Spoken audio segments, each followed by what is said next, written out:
Enfin, clairement, on a Laurence. 20 millions d'heures sup qui ne sont toujours pas payées.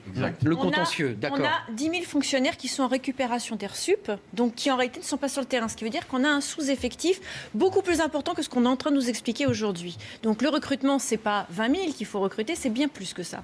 Donc on a ce problème-là aussi. On a un problème de formation.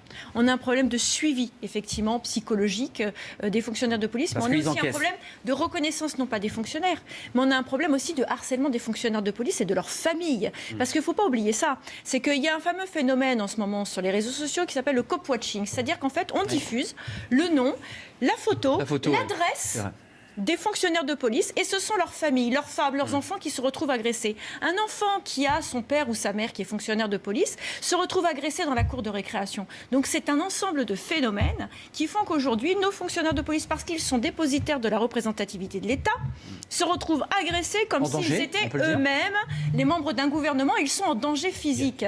Donc inévitablement, tout ça mis bout à bout, forcément, pousse un certain nombre qui se retrouvent dans une situation de faiblesse à un geste qui est déplorable. Moi, ce qui m'inquiète aujourd'hui, c'est que j'ai le sentiment que M. Castaner est ravi de son initiative, sauf que son initiative ne s'attaque qu'aux symptômes.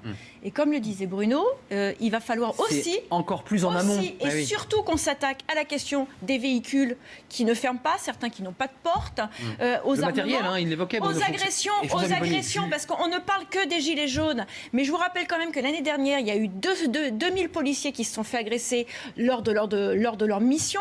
Il y a des fonctionnaires qui se font agresser dans les cités dans lesquelles ils interviennent, et là, qui se font attaquer avec des armes de guerre, qui se retrouvent avec des frigos sur la tête. Donc tout ça est à prendre en considération.